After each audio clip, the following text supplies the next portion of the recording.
We human beings are dying as we are wearing masks, unrecognizable to ourselves and to others, as we are unrecognizing of others.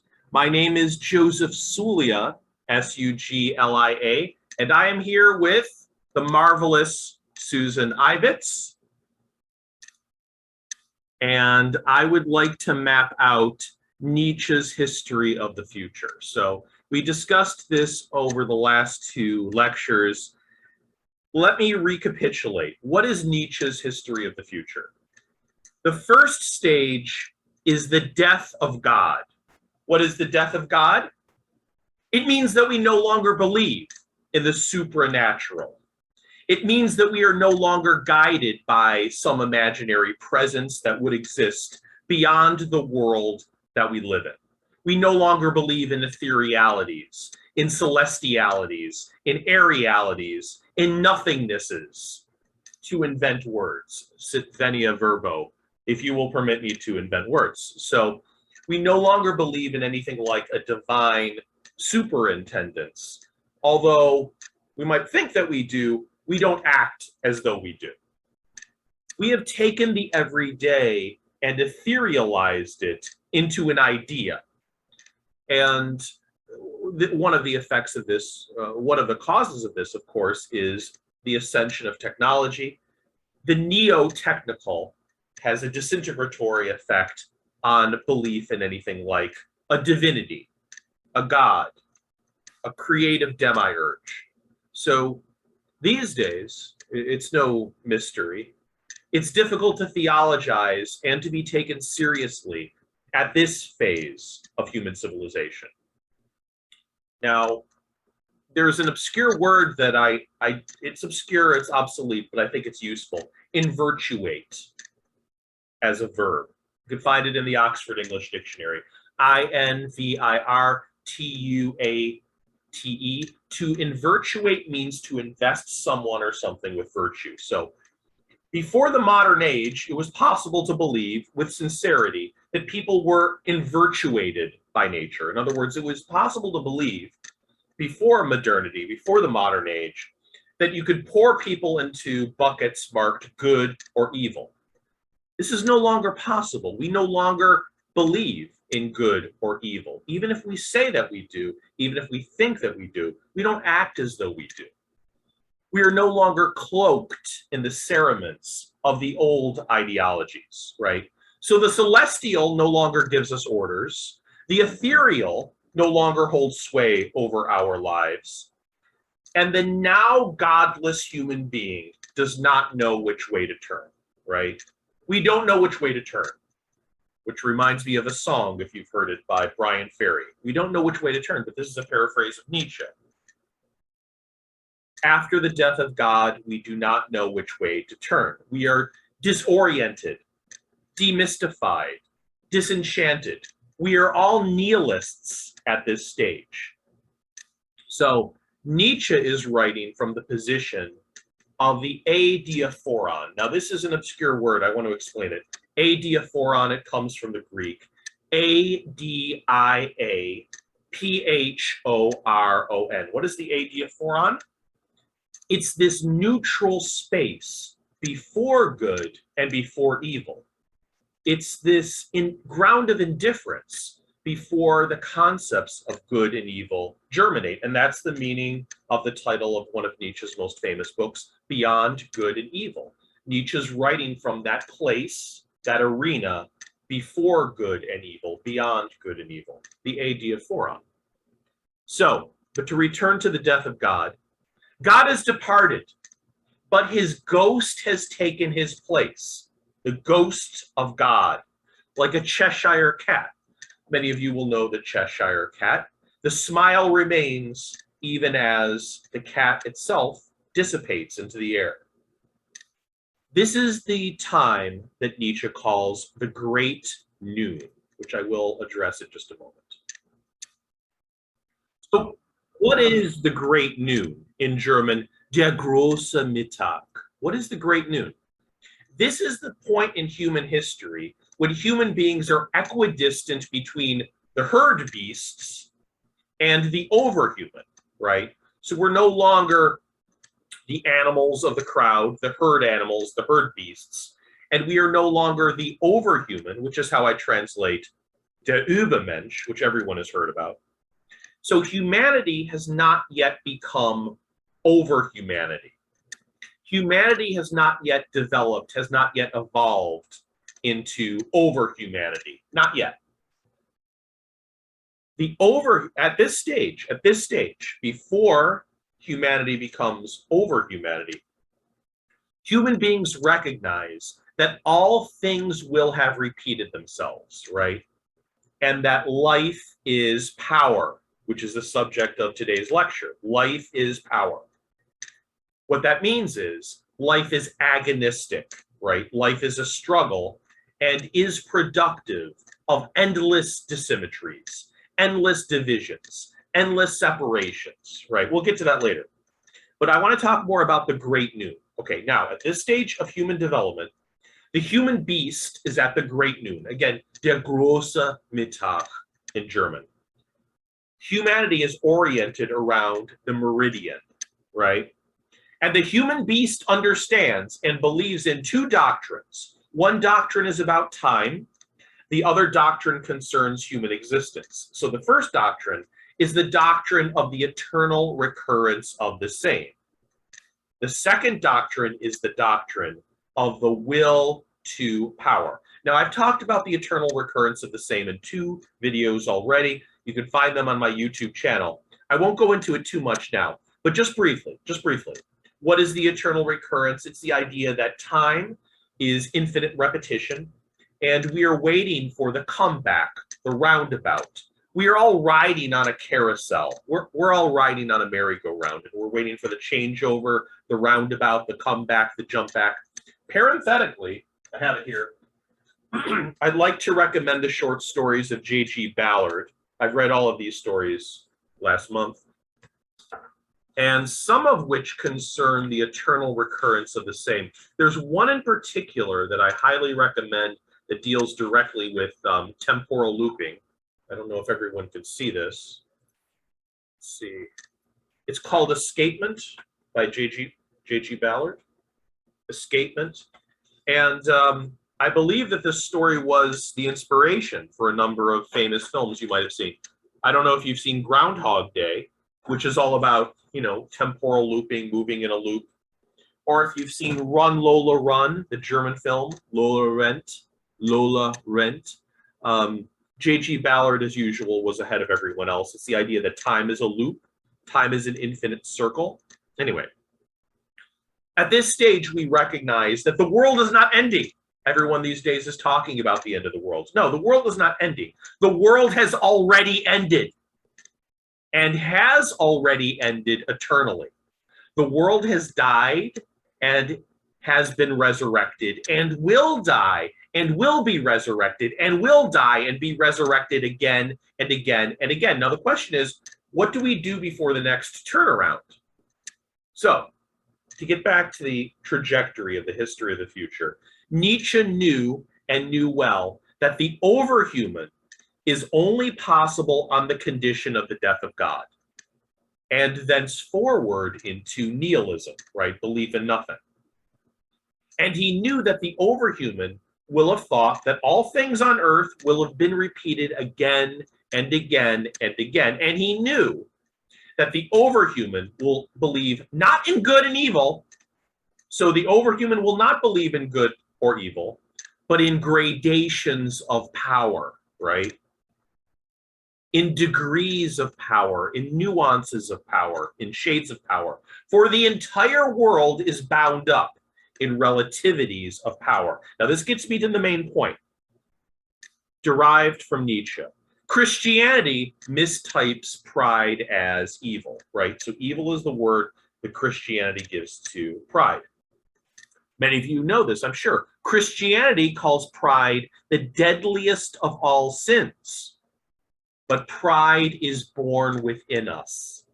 Pride is born within the human animal, according to Nietzsche. To denigrate our own pride is to hate ourselves, right? It's to do violence to ourselves. And Nietzsche is exhorting us not to hate ourselves, but to love ourselves. The problem with the invirtuation of the world, the investment of the world with virtue, is that it leads human beasts to hate themselves. And the overhuman is no longer the invirtuated human beast. Okay, that's my introduction. Now we're going to talk more directly about power. So what is the will to power, according to Nietzsche? Well, in order to answer that question, we have to find out what Schopenhauer thought, because Schopenhauer was the precursor, is the precursor to Nietzsche. So for Schopenhauer, what is the will? Before we talk about the will to power in Nietzsche, we have to understand what the will is for Schopenhauer. For Schopenhauer, life is the impulse to further life, to promote life, to engender life. Life is the will to produce more life.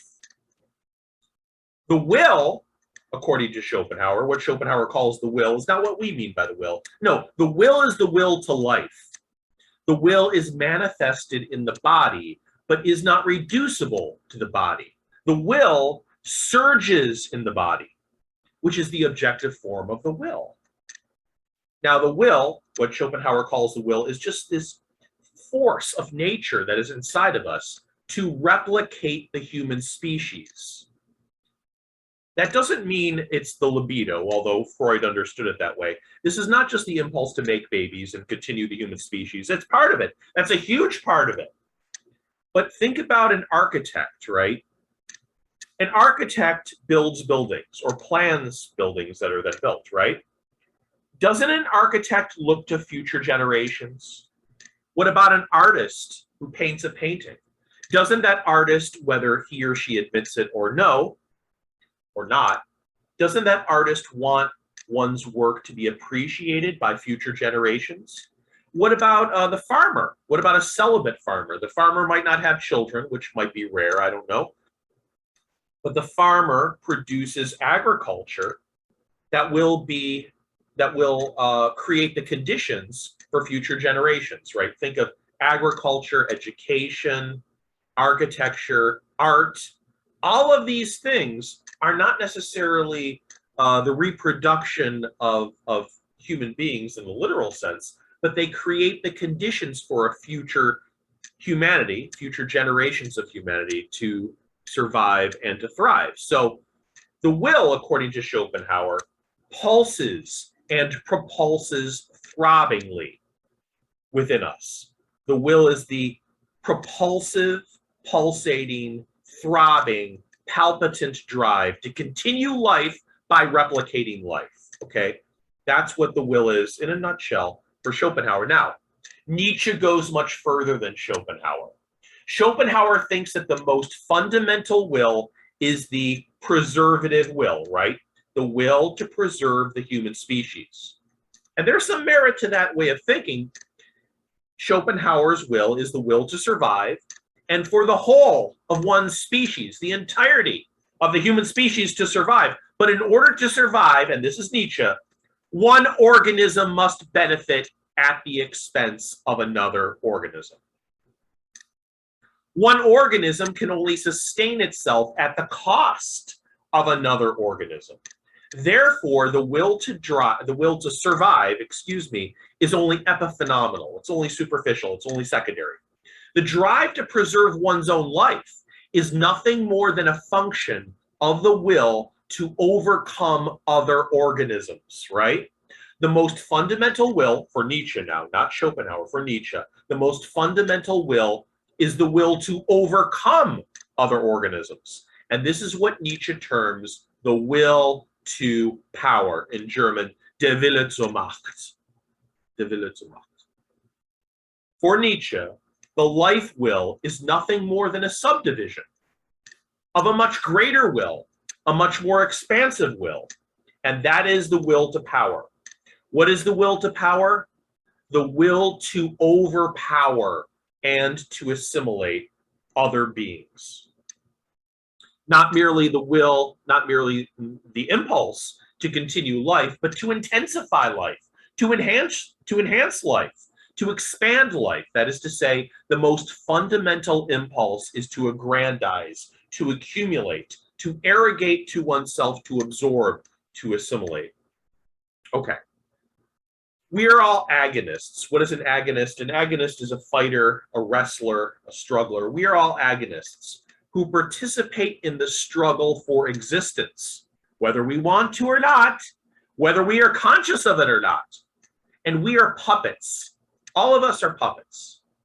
We are puppeted by our own impulses, most fundamentally the impulse to enhance our own power, to potentiate ourselves. So life is agonistic, right? Life is a struggle and is productive of differences, right? Differentials, dissymmetries. And we're always tangling with other people. We're always fighting with them.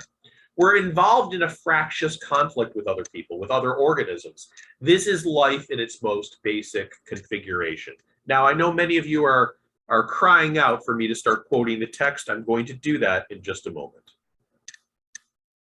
So I have with me here an English translation of the 1885-1886 notebooks of Nietzsche, published by Stanford University Press. So there's a passage that's relevant to this. First, I'm going to read it in English. One promotes one's ego constantly at the expense of another. Now that's in quotation marks.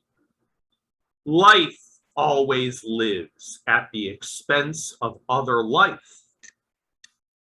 Whoever does not comprehend this has not yet taken the first personal step towards honesty. Okay, and this is the German for my German listeners, auditors, spectators. And let me show you this too. I hope you could see that. So that's Nietzsche. Again, the 1885-1886 notebooks, which I have here. Excuse me. So, man fördert sein Ich stets auf Kosten der anderen. Leben lebt immer auf Unkosten anderen Lebens. Wer das nicht begreift, hat bei sich noch nicht den ersten Schritt zur Redlichkeit gemacht. So that's the German. All right, it's a relevant quotation here. Now, assimilation. Now, when I say assimilation, I'm not talking about, you know, fitting in with a country or a culture. That's not what I mean. That's not what Nietzsche means. I'm talking about something more essential than that. Really, assimilation is what I mean. What I mean by that is the impulse to absorb something that's different. That is also a manifestation of the will to power. Comprehension, right? Understanding things is an instantiation of the will to power. Love is a manifestation of the will to power. And if you want to listen to me speak about that, it's the best video I've ever created. Watch my video on love. The title, I think, is going to be, I haven't released it onto the world, but I will have very soon. The title is Love is a Mental Disorder. I talk about it in that video. So comprehension and love are manifestations of the will to power, insofar as they are the urges, the pressures to assimilate. They are assimilatory drives, right? The urge towards encompassment, right? The impulse towards envelopment, the desire to encompass, to envelop, to engulf, to swallow up what is foreign, is a form that the will to power takes. The impulse to enround things. It's a beautiful word that we don't use anymore. Microsoft Word underlines it in red, but you can find it in Shakespeare, in Henry V. Okay, so to get to the main point, for Nietzsche, life is not the struggle to overpower. No, I'm sorry, let me say that again. For Nietzsche, life is the struggle to overpower. Life is not about self-preservation merely. The struggle for overpowering is stronger and more fundamental than the struggle for existence. To put it another way, the struggle for existence, the struggle for survival, is the struggle to overcome and to overpower other organisms. Now I'm going to read another passage for you also from the 1885 and 1886 notebooks.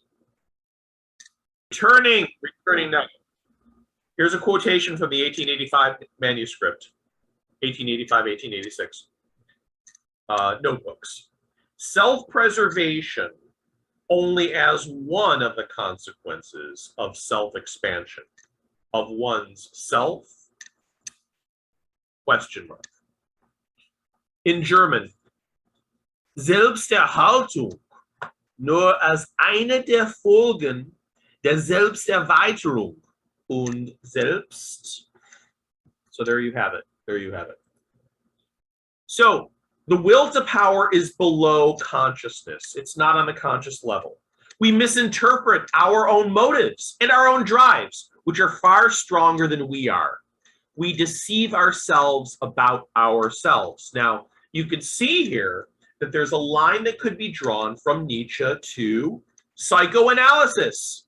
Freud certainly read Nietzsche, and he was indebted to Nietzsche and Schopenhauer, but he certainly did apply Nietzschean insights. And if you've read one of Nietzsche's most famous books, Toward the Genealogy of Morals, it could be translated as Towards the Genealogy of Morals, On the Genealogy of Morality. A polemic is the full title. You'll know that the very first sentence of that great book is, "We are unknown to ourselves, we knowers." Now, to get back to the main point, what we think we are is not what we actually are, right? What we think we are is not what we actually are. What we actually are is a bundle of impulses that seek to overcome resistances. Self-consciousness is always deceptive. It is a kind of fictionalization. So you see how this leads to psychoanalysis and Lacan. Now, the French psychoanalyst Jacques Lacan. Many of you will know about Lacan. Lacan hated Nietzsche and made fun of him in his public lectures all the time, but there would be no Lacan were it not for Nietzsche. That's another subject for another day. I'm going to be creating videos on Lacan and psychoanalysis in the near future. Anyway, in other words, our conscious thinking is nothing more than the expression of the affective cravings that dwell beneath our conscious thinking. And the most basic craving is a craving for mastery, for domination, for sovereignty, for preponderance, for superiority, for power. And the will to power drives all natural development. So again, beneath all consciousness is the propulsion and the impulsion to dominance. And I want to read another passage for you. One more passage for you. All right, I hope you don't mind, party people, but I'm going to just read the English for this one. All our conscious motives are surface phenomena behind which stands the struggle of our drives and conditions, the struggle for power. Okay, so that's another quotation from the 1885-1886 notebooks. So now let's talk about the parasite. Okay, every living organism desires supremacy over all other living organisms. And this desire is inexorable, right? You can't escape it. You can't get away from it. You can't exit from it. You can't stop it. How does one living being exert supremacy over another living organism? Well, by absorbing that other weaker organism, usually, right? One human being controls the weaker human being, but who is weak and who is strong? It's very difficult to say, isn't it, at some point? Because it's also possible to have power over someone by serving the other stronger organism, right? By being someone's servant, by being someone's minion, by being someone's slave. That too can be a way of overpowering the strong. Why is this? Because the strong need the weak in order to feel themselves as strong, right? Think about it. The strong can only, there's a Buddhist proverb. There's a proverb in Buddhism. The strong need the weak to be strong. Now, I'm not saying that servants are parasites, but we do have to talk about parasites and parasitism. So look, The servant, even the servant, manifests the will to power. Even serving is a form of overpowering. Why? Even serving is a form of overpowering someone else, because if you're someone's servant, you are dependent on the servant. Isn't it the case that every leader needs followers? Don't you think? Every leader needs followers. So doesn't that mean that a leader is dependent on the followers? How about the parasite? Even the parasite manifests the will to power by parasitizing the host or the hostess, right? Think about a parasite. The parasite seems to be a weakling who feeds upon the strong, who nourishes itself upon the strong one. The parasite wants to unify itself with the strong. And then the strong might or might not cast off the parasite, repel the parasite. That is what the strong do. Or not. What could happen is the strong develops a dependency on the parasite. We, the strong, throw off the back climbers, the back riders from our backs, because the parasites yearn to climb upon our backs. Now, notice what's happening here. The weak need unity in order to maintain their sanity, whereas the strong prefer division, right? Now, think of it this way. The weak want to unify with the strong, but the strong want separations, differences, right? Divisions. All right. Think about a parasite without a host. Isn't that the most lonesome creature in existence? A parasite without a host is a lonesome, lonely creature, right? Okay. Now, I'm filming this video in early August 2021, and the quarantine is officially over, although it might come back. I suspect that it will. But you have to, and people are talking about the eviction moratorium coming to an end. You know, people might have to pay their rent, people have to go back to work, go back to school. Think about the work shy, and think about the hermits. They're often a sweat at the thought of the lockdown's end, right? This is very common. Think about greediness, gulosity, just means, greediness, avarice, rapacity, cupidity, the desire for more and more and more. All of these things are instantiations of the will to power. But again, the will to be subservient to another person, the will to serve, is also a form that the will to power takes. Now, this is very abstract, this next part. I'm just going to be very brief, but I have to say this. The will to power means that the world of seemingness is the only world there is. Appearance is objective reality. Even the word appearance in German, Erscheinung, should make us uncomfortable, as it makes Nietzsche uncomfortable, since there is nothing behind the world of appearances. There is no true world behind the whirlwind of masks. Phenomenality is the only existence there is. Now, I'm only saying this for those who are deeply, deeply, deeply invested in Nietzsche. If you're a novice, if you're a beginner, this will not make very much sense. But for those of you who are deeply, deeply, deeply delving into Nietzsche, it'll make more sense. Anyway, now I want to say something else. I was talking with my dear friend Susan Ibitz about Machiavelli. Some say that Nietzsche's precursor was Machiavelli or Callicles. I don't think this is true, although Nietzsche certainly knew both of them, and I want to talk about this. Now, according to Callicles was an ancient Greek philosopher, okay? There is no goodness in nature. There's no goodness in nature, nor is there evilness, right? These are only forms of etherealization, abstraction, theologization. There is only cruelty if by cruelty one means necessity, right? There is in nature only illimitable, measureless indifference, and the will of one entity to dominate another entity, or the will of a weaker entity to be dominated by a stronger entity, right? The will of the weak to be dominated by the strong, and thus paradoxically to manifest its own strength through resistance to the stronger. This is very common. Very often the so-called weak will serve the strong only in order to undermine, to insubordinate the strong. We talked about this, but I want to get back to Callicles more directly. Now, I know that Nietzsche has been called the successor, the inheritor of Callicles, but he is not. Now, if you want to read about Callicles, as far as I know, we only have 2 documents of his existence. One is in Plato. Well, they're both in Plato. One is in the Gorgias of Plato, and also in Book 1 of the Republic of Plato. Now, this is Callicles' basic argument, and it's going to sound like Nietzsche, but it's not Nietzsche. Listen carefully.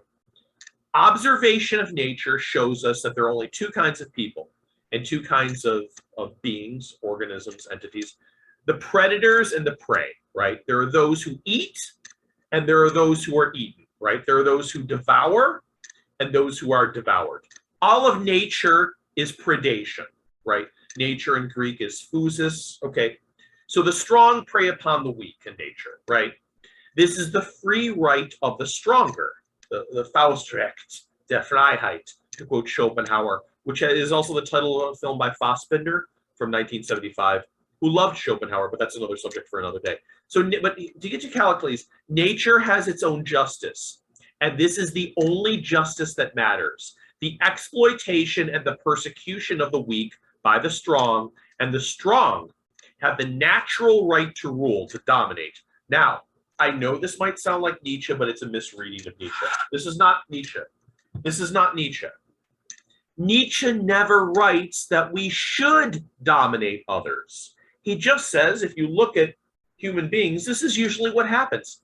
So again, let's be very careful about this.